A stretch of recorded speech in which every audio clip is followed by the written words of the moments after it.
You're listening to the Business and Life Podcast, where 7 days a week, proven entrepreneurs share their success stories, failures, and give you true value on how you can build a great business and an awesome life. With your host, Mike Olivas. Michelle, welcome to the show. Well, thank you for having me. You're very welcome. So tell our listeners and the Business and Life listeners something interesting about yourself. Something interesting about myself. I love to fly international flights, and I love to sit in business class. I've never been on Emirates, but I just saw the points guy showed that they have round trip tickets that are on sale to Europe, and I think I want to go. You love to fly internationally, so you like long flights. I love long flights in business class. Have you ever done it? It's the best experience ever. Yes, I have. I do nothing but long flights now. Fun. Yeah, it's fun. You get to have as many snacks as you want, lots of movies, unlimited alcohol, feather pillows, blankets. It's like I wish the flights sometimes were 24 hours because it's like you don't want to get off. It would be nice, though, if they had showers. I heard on Emirates They have showers and they have a bar. So I think that would make it a little bit more fun. But yeah, I mean, I think it's just so cool that you can get a hotel room basically on a flight and make it to another part of the world and then have a whole day ahead of you. Like that is the coolest experience. So you're a red-eye girl. Well, yeah, I live in California. So anytime you go somewhere, you're leaving at 10 at night. Yeah. When I come back to Puerto Rico, I just moved to Puerto Rico from Newport Beach. So when I come to Puerto Rico, generally it's a red eye from LAX. Oh, you're in Puerto Rico for the tax benefit? That is correct. Well, that's awesome. And you're also, with John Lee Dumas and right. Kate. That's right. Kate and John, JLD. JLD was my podcast coach. Oh, cool. Well, I'm glad you had the best coach on earth. That's why I started my podcast too, is from JLD. Yeah, very cool. No, yeah, we are in paradise over here. He came from San Diego. I came from Newport, but we're supposed to spend 6 months out of the year here. I don't see myself spending much less than 8-9 months. I mean, I'll probably be here. I'm making home out of it, but I'll go back and forth for the holidays, heading back for these holidays here coming up soon. But it's been a blast. It's a definitely a beautiful place here as I look at the Caribbean as we speak here. So I need to go check it out one day. Yeah, you definitely do. Definitely come check it out. Tell us a little bit about what you do. What is the Pitch Queen? What is the value that it brings to the marketplace? Tell me about the business. So the Pitch Queen is the brand that I started because I didn't want to use my name. So my last name is associated with someone who I don't want to be associated with. I can't wait till my last name changes. So in the interim, I'm the Pitch Queen. And the Pitch Queen was my really good friend, Sean Croxton, helped me come up with that name. He said, what's that like one thing? The book, The One Thing? Like, what's that one thing you're really, really good at that I had when I had a company called Fitzy Foods? And actually, John and Kate were clients. We shipped food to Puerto Rico, and I had to close it in March of 2017. I said, you know what? I am really, really great at the sales aspect of the business. Pitching on Shark Tank, getting in vitamin shops, selling an abundance of food to clients when I saw them in person. So anything that had to do raising money, anything that had to do with pitching the brands that I worked with or my company or myself.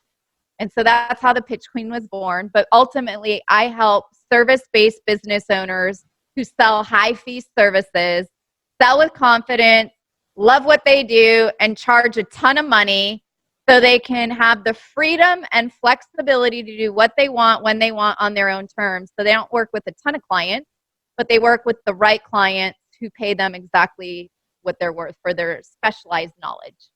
Yeah, so it sounds like you're able to restructure a service-based business and kind of focus on the high ticket items or sales or service aspects. But not everybody knows what high ticket means. So, high ticket for the online entrepreneurs specifically, I work with a lot of accountants. So I also have a podcast for my accountants called the Abundant Accountant Podcast. and they don't get what high ticket means. So we call it high fee services. They charge a lot to their clients, right? Like whatever CPA shared with you to go to Puerto Rico, you probably pay a lot to your accountant. So I help the accountants charge a lot of money to really great clients like you, so you don't have to worry about a thing. And you know that your finances are in line from the most trusted advisor that you have. How would you say you do so? I mean, what are some of the services that you feel like you're able to help people do so? Is it breaking down what they do to show the biggest value out of what they do for their clients? Well, yeah, I mean, specifically with accountants, a lot of them think that clients buy based on price. So, if they looked at your books or your financials or your taxes and they saw whatever X number of dollars you made, that's all you can afford, when really that's not the truth. People buy based off feelings, people buy based off emotion, and selling their value is actually where it's at. But accountants, I realize, aren't trained in this area. So I train them on that. I train them on their superpowers that they never knew that they even existed, and really how to have the conversation of enrollment with clients like me, like you, so we can best be served and helped just like they truly want to. It's just a lot of times, many accounting professionals that I've worked with will tell you everything and want you to go fix it. And then they actually ruin their value by that way, because you're never going to follow through on anything if something's just given to you, because there's no monetary attachment to that. There's nothing saying, okay, well, if I do this and I'm going to get this in return. It's why, like, if you probably, for those of you that do mastermind groups, if there is a mastermind group that's $50 or $100 versus one that's $5,000 or $10,000, you're going to put in more effort in the one that's more expensive. You're going to be that much more invested in it because there's a value attached to it. Where, if you really are overpaying to the government and you want to change that, and there's 5 things you need to go do this year in the next 2 weeks to make that happen, if there's a high value associated to it, I guarantee you're going to go do those steps that your accountant tells you to do. Very cool. That's absolutely right. And so being able to break down, go ahead. Yeah. No, I said, right. It is true. It is. And so tell me a little bit about your entrepreneur journey here. Tell me something about maybe a time you mentioned earlier you stopped doing one company. Tell us a little bit about some of those hurdles that you've been able to kind of overcome, some of those obstacles. Well, there were so many. I think one of the biggest ones is getting clear and cool with the fact that you had a failed business. I actually did an interview on my podcast today with Blair, who's the founder of Pop and Bottle. And she was saying, God, what did she say? It was so good. I'm actually going to find her quote so she can get quoted in what I'm about to tell you, because it was so good. But this is what I learned from my last company, because it was the hardest thing to overcome. Yeah, I bet. But she said, what she said? Oh, she said a huge failure gives you a badge of honor. And I love that so much, because I was like, dealing with that failure and having to close the business, losing a couple million, having every investor pissed off, laying off, 20, 25 employees, like basically getting a divorce from your business. Yeah. Life Nation, we're all striving towards different goals. Maybe your goal is to finally quit the 8 to 5 grind, quit your job, or take the next step with your existing business. Whatever the goal may be, regardless of your reasons, if you are serious about taking the next step and finally trying to build the life that you deserve, the life that you want to live, take the leap of faith. Go to michaelolivas.com and let's discuss your goals and life. It's 100% free. There's no obligation. It's michaelolivas.com. Schedule a quick call. I'd love to help. Gave me a badge of honor is how I saw it today. So I thought that was really cool. She also is fairly successful beverage company in a very competitive space, and has met a bunch of people and said there is no growth without failure. So the ones that take risks, it's actually a huge gift to us. And she moved here from London.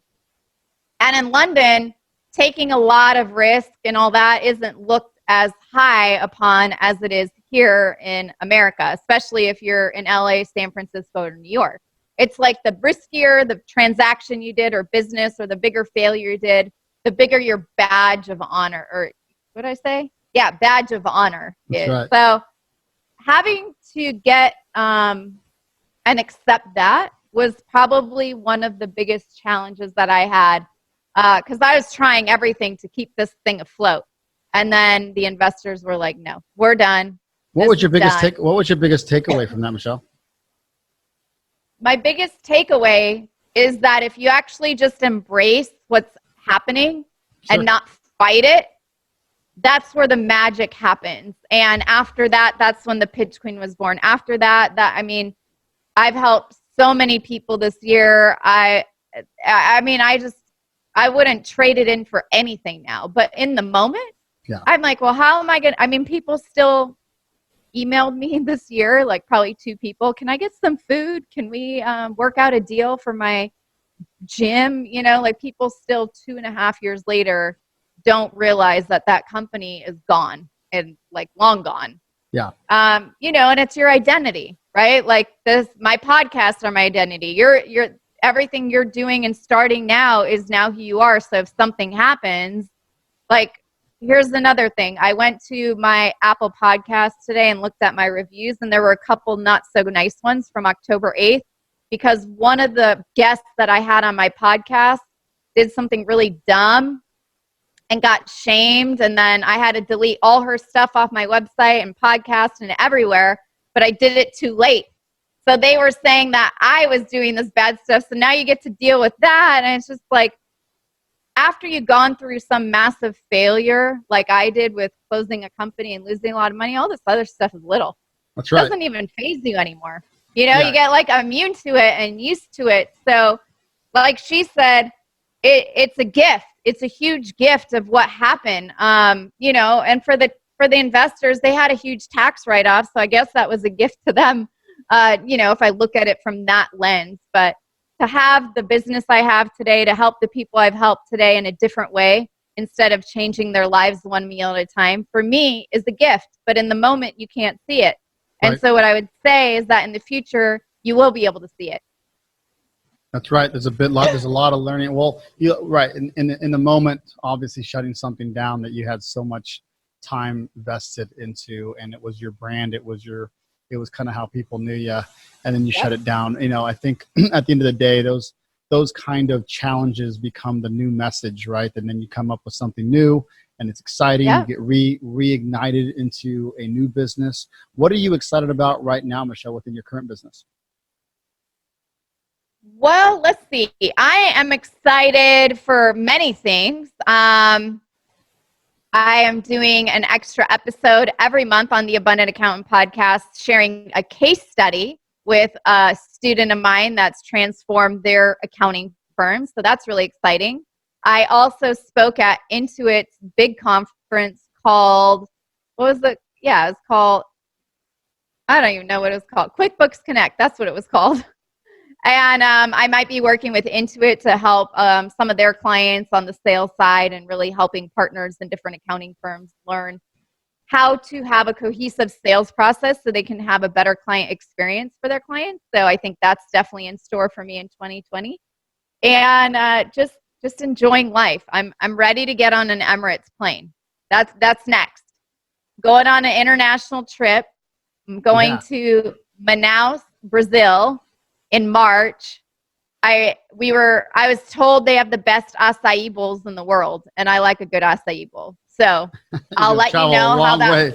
Yeah, please tell me. I'm going a long way for an acai bowl. So I hope there's some good hikes, there's some good scenery, and there's some good acai bowls. And that's really what I'm excited for, is just to continue what I've been doing and enjoying life. I think a lot of us get sucked into work, if you know what I mean, right? And you all work too much, and we all need to enjoy life more, because you're not guaranteed a tomorrow.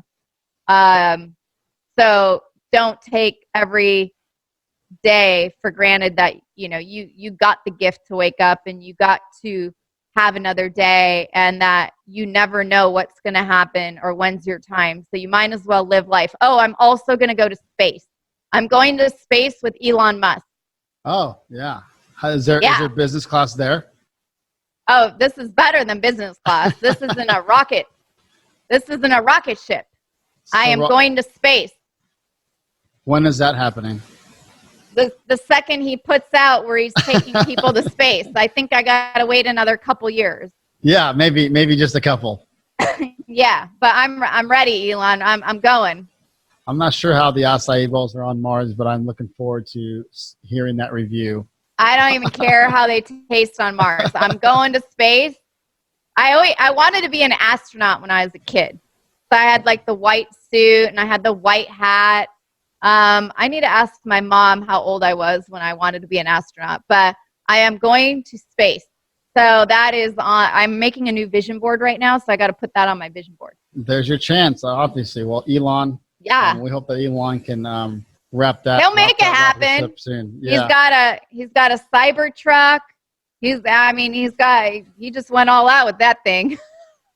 So tell us a little bit, Michelle, out of all of your like experiences and what you got going on over the past several years and many years in terms of businesses growing, then one of them that you had to shut down, now a new business, which I think is awesome that you kind of obviously kicked back on that or just came right back and started something new. What's the one piece of parting advice that you give to the business and life listeners today? I would say what I just said. Like, if you in the moment feel like doing something, go do it. Like, don't say, I'm going to wait to do this next year. Obviously, if you can't go to space because they're not taking regular people to space, then you got to wait. But if there's something on your bucket list, if there's somewhere you want to go, if there's something you want, just go after it and live every day as if that might be your last, and do it from a place of fun and enjoyment, and just do what you want to do you every day, and put yourself first before others, because you can't serve others if you're not taken care of and your needs aren't met yourself. Awesome. Thank you for the breakdown and advice, Michelle. I appreciate that. And where can people find you? People can find me at sellwithoutsleaze.com. So if you don't want to sell with being pushy and sleazy and annoying, then head on over to sellwithoutsleaze.com or thepitchqueen.com or the Pitch Queen on Instagram or anywhere. Okay, so the Pitch Queen on Instagram, sellwithoutsleaze.com. And what was the other website? Thepitchqueen.com. But I think you'll have more fun getting my 5-step system to selling without the sleaze. So sellwithoutsleaze.com. And if you spell it wrong, you'll land at the same spot. So don't worry. Perfect. You got a couple of those URLs. All right. Well, good. Yeah. Way to grab. Well, I was like, well, how do you spell sleaze? SLEEZE or SLEAZE? Oh, well, I might as well get both. That's right. That's right. And you know what? That's probably the truth. Most people will probably spell that last one. Well, thank you so much for your time. What I'm going to do is I'll make sure that we get you a copy of all this. Awesome. Well, thank you so much. Life Nation, you got to remember that in order for things to change, you must change. And in order for things to get better, you must get better.